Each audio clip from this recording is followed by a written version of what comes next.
A gente vai para a palestra da doutora Érica Bichara, que vai falar sobre o poluidor direto e o poluidor indireto na responsabilidade civil ambiental.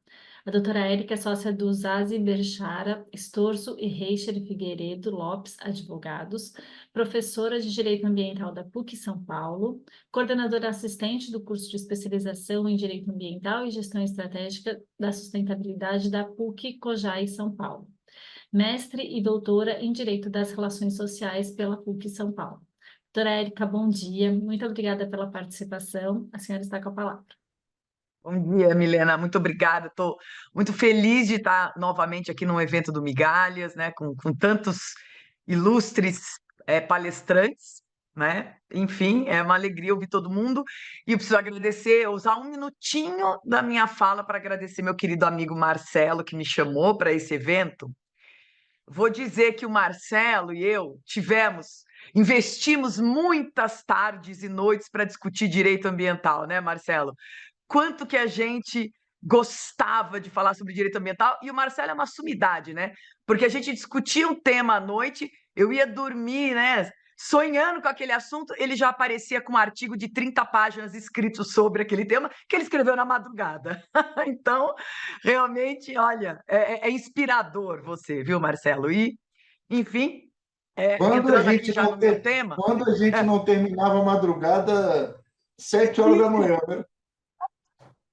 A gente dormia, né? Verdade. Mas, enfim, bons tempos, excelentes tempos aqueles. Mas falando sobre o meu tema, e foi muito bom, né? Porque o meu querido amigo Bessa também já fez uma introdução, já facilitou um pouco do meu trabalho. O Felipe também, né? Que adicionou muito conhecimento ao silêncio, né? Também já trouxe aqui uma introdução. E eu vou me colocar aqui a pensar, refletir com vocês sobre alguns aspectos mais do poluidor indireto, da responsabilidade civil do poluidor indireto, que o Paulo aqui também colocou. Eu fiz um artigo sobre esse assunto porque eu me senti desafiada numa ação judicial em que eu estava participando. E nessa ação eu comecei a refletir, mas peraí, mas assim, eu estou aqui como poluidor indireto porque, né, eu representando, obviamente, né, um poluidor indireto, e aí eu falei, eu quero me aprofundar sobre esse tema. Eu acho que ele é um tema que ele não é discutido, talvez, com a amplitude que ele mereça. Falar que existe a responsabilidade civil do poluidor indireto é fácil, porque isso está lá na Lei 6938, que é a Política Nacional do Meio Ambiente.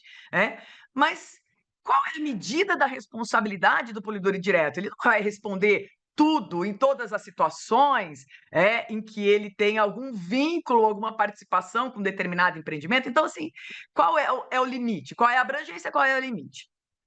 E eu gostei muito de desenvolver, de trabalhar sobre esse assunto, né?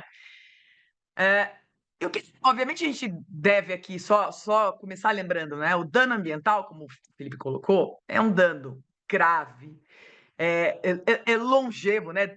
Vai produzindo seus efeitos por anos a fio, atinge um número muito grande de vítimas, porque a coletividade é vítima, né? Tem as vítimas mais próximas, mas toda a coletividade acaba sendo vítima. Muitas vezes o dano é irreversível, por isso se fala tanto em prevenção de danos, mas o fato é que essas características do dano ambiental fazem com que a legislação se preocupe em ter uma responsabilização civil, que é a reparação de dano, a mais ampla possível, que possa garantir que o dano seja reparado. Então, dois aspectos da responsabilidade civil ambiental que trazem essa amplitude é a responsabilidade civil objetiva, que é aquela que independe da culpa, ou seja, para fazer com que o agente repare o dano, né, basta que tenha um nexo de causalidade entre o dano e a sua atividade degradadora. Então, isso já é uma maneira de ampliar a responsabilização. E também a responsabilização do poluidor indireto, juntamente, em solidariedade com o poluidor direto. Isso está muito claro na Lei 6938, no artigo 14, parágrafo 1º, em que nós temos aí mencionado na lei que aquele que causar um dano, o poluidor, ele usa amplamente a palavra poluidor, e aí cabe o direto e o indireto, deve responder independentemente de culpa. direto, não tem muita discussão. No caso concreto, pode ser até mais difícil de você identificar aquele que causou de forma direta o dano, porque pode ter muitos causadores, né? Você vê a poluição de um rio, ou quando você tem a poluição histórica, você tem, sei lá, 10, 15 indústrias despejando resíduos sem tratamento num corpo hídrico. Bom, então são várias poluidoras que diretamente estão lá contribuindo para aquele dano. Então não tem tanta discussão conceitual sobre poluidor direto. A complexidade é detectar, no caso concreto, né, quem de fato causou de forma direta esse dano. Já o indireto é que traz toda essa celeuma, né? Porque o poluidor indireto, ele não executa diretamente aquela atividade que causa o dano. A atividade degradadora, ele não executa, ele não desenvolve essa atividade. Quem faz isso é o poluidor direto. O indireto, ele contribui para a existência dessa atividade. Que contribuição é essa? E aí está o nexo de causalidade entre o indireto e o dano. É nessa contribuição. Primeiro que a gente já consegue identificar que esse nexo de causalidade, ele é normativo, ele não é naturalístico. Porque se o poluidor indireto não executa a atividade poluidora, e mesmo assim há um entendimento de que ele contribuiu para o dano, essa contribuição ela é normativa. Ou seja, a lei está dizendo, de alguma forma, que existe esse nexo de causalidade. Ela está atribuindo o nexo de causalidade a quem não executou diretamente aquela atividade poluidora. Essa discussão que ainda, enquanto ela ainda era meio que, até embrionária, apesar da lei prever a responsabilização do poluidor indireto desde 81, em 2007, veio um acórdão do STJ, que foi relatado pelo ministro Herman Benjamin, hoje o presidente do STJ, que não tem poluidor indireto, mas lá na ementa, né, quase como uma forma de abordar doutrinariamente, né, a responsabilidade. Ele coloca lá, olha, para fins de apuração do nexo de causalidade do dano ambiental, equipara-se quem faz, quem não faz, quando deveria fazer, quem deixa fazer, quem não se importa que façam, quem financia para que façam, quem se beneficia quando outros fazem. Saiu esse acórdão, embora ele não estivesse falando do poluidor indireto, Peraí, se esse é o entendimento do STJ, então, assim, o poluidor indireto é muita gente. É muita gente em muitas situações. Então, vamos ter que discutir melhor quem é o poluidor indireto. Nesse trabalho, né, nessa reflexão que eu quis fazer, e, obviamente, acompanhando muitos doutrinadores que já falavam, né, sobre a responsabilidade do poluidor indireto, eu parti do seguinte ponto, né? Muitos entes, né, muitas instituições podem ser poluidoras indiretas em determinadas circunstâncias. Não vão ser sempre. Pega, por exemplo, o banco, né? O banco, né, é um poluidor indireto.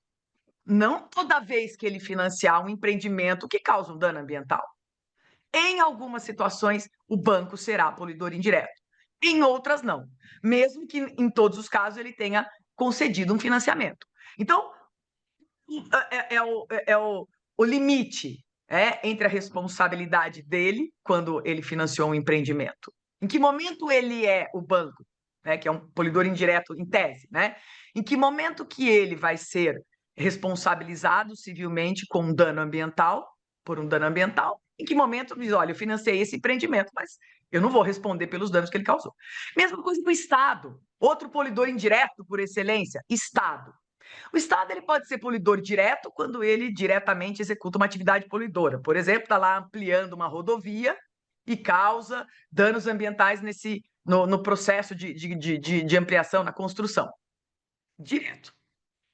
Mas nós temos como indireto o Estado que licencia empreendimentos potencialmente poluidores, o Estado que é fiscalizador desses empreendimentos potencialmente poluidores. Então, também, em tese, o Estado pode ser poluidor indireto. Nem sempre. O Estado não é segurador universal, assim como o banco. O Estado não é sócio do empreendimento, assim como o banco não é. Então, claro que eles não vão responder sempre como se eles estivessem lá no controle da atividade. Eu gostei da expressão que o Bessa usou aqui, controle sobre o fato. Não é sempre que eles têm controle sobre o fato. Então, quando que eles serão poluidores indiretos? Aí, na minha visão e de outros doutrinadores, quando houver um dever de segurança específico estabelecido para esses entes, essas instituições, pelo ordenamento jurídico, e esse dever de segurança não tenha sido cumprido. Não estou falando de responsabilidade subjetiva, a responsabilidade ambiental é objetiva. Mas, para fins de avaliar o nexo de causalidade entre quem não executou a atividade degradadora e o dano, é necessário verificar se havia esse dever de segurança por parte do banco, por parte do Estado, naquela circunstância, naquela condição. E é aí que surge esse nexo de causalidade normativo entre a instituição financeira, entre o Estado e o dano. Quando aquele dever de segurança que o ordenamento jurídico estabeleceu é violado. Então, no caso do banco, por exemplo, a Lei de Política Nacional do Meio Ambiente diz que o banco, quando ele for financiar um empreendimento potencialmente poluidor, ele só pode fazê-lo quando o empreendimento tiver as licenças ambientais exigíveis. Esse é o dever de segurança do banco. Banco, você não pode dar dinheiro na mão de um empreendimento potencialmente poluidor que não tem as licenças ambientais exigíveis. Porque se ele não tem as licenças ambientais exigíveis, ele não vai ter o que fazer com o seu dinheiro. E se você der o dinheiro para ele e ele executar uma atividade com o seu dinheiro sem ter a licença ambiental, você contribuiu. Eu vou considerar que você contribuiu para esse dano. Você vai ser um poluidor indireto. Mas, ao mesmo tempo, o banco pode conceder o financiamento para um empreendimento potencialmente poluidor, que tinha todas as licenças ambientais, estava tudo em ordem, e esse empreendimento se envolve num desastre ambiental. O banco tem que responder? O banco tem dinheiro para o empreendimento. O empreendimento existe em razão do financiamento bancário. Mas este acidente não pode ser colocado na responsabilidade da instituição financeira que cumpriu o seu dever de segurança, que era conceder o financiamento com as licenças exigíveis. Não estar no dia a dia da atividade para verificar se tem uma barragem que está prestes a romper ou não. Então, claro que a gente tem que achar esse posicionamento, para a gente poder avaliar se há ou não responsabilidade. E eu gosto de usar um exemplo, e aí eu vou finalizar, porque em 15 minutos eu costumo brincar que eu não consigo dar nem bom dia em 15 minutos, mas a gente tem que falar de um tema complexo em tão pouco tempo. Mas, enfim, outros vão ter outras contribuições também aqui depois de mim. Mas tem um exemplo muito interessante que eu acho que ilustra bem.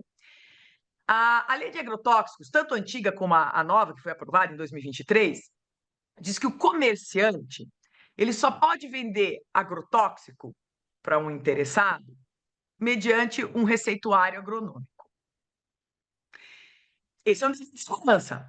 Olha, comerciante, se aparecer alguém aqui no seu estabelecimento pedindo para você vender um agrotóxico, mas não tiver um receituário agronômico, você não pode vender. Essa é uma condição, um dever de segurança. Tá? O comerciante vende o agrotóxico.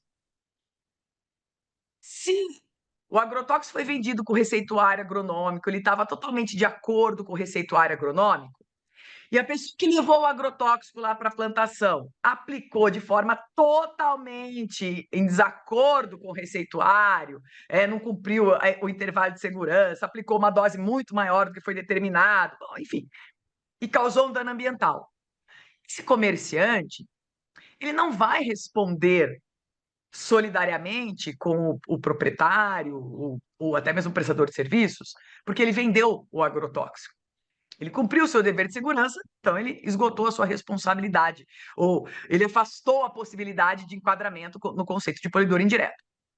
Agora, se ele tiver vendido o agrotóxico sem o receituário, vendeu lá por baixo dos panos, o dano ambiental, que porventura venha desse uso de agrotóxico, pode ser colocado na conta do comerciante também. E isso a própria lei prevê. A lei prevê expressamente essa responsabilidade civil do comerciante. quando ele vendeu sem receituário. Por quê? Porque aí no nexo normativo, entende-se, a venda em desacordo com o receituário, uma venda, portanto, ilegal, contribuiu para aquele dano, normativamente contribuiu para aquele dano. E aí o comerciante vai poder ser responsabilizado. Então, vejam, sim, claro, estou tentando colocar em termos muito simples, mas claro que dá para a gente discutir muito mais. Se a gente fizer um workshop um dia, Marcelo, de uma tarde inteira, acho que a gente vai poder ter muito mais tempo para poder refletir sobre esse assunto. Mas em poucos minutos, era essa a ideia que eu queria colocar. Eu agradeço muito e estou aqui já super à disposição. Estou vendo a minha querida Rosa Neri agora, assim, pessoa que eu amo de paixão. Já estou vendo ela chegando aqui também. E agora eu vou te ouvir, Rosa. Então, muito obrigada.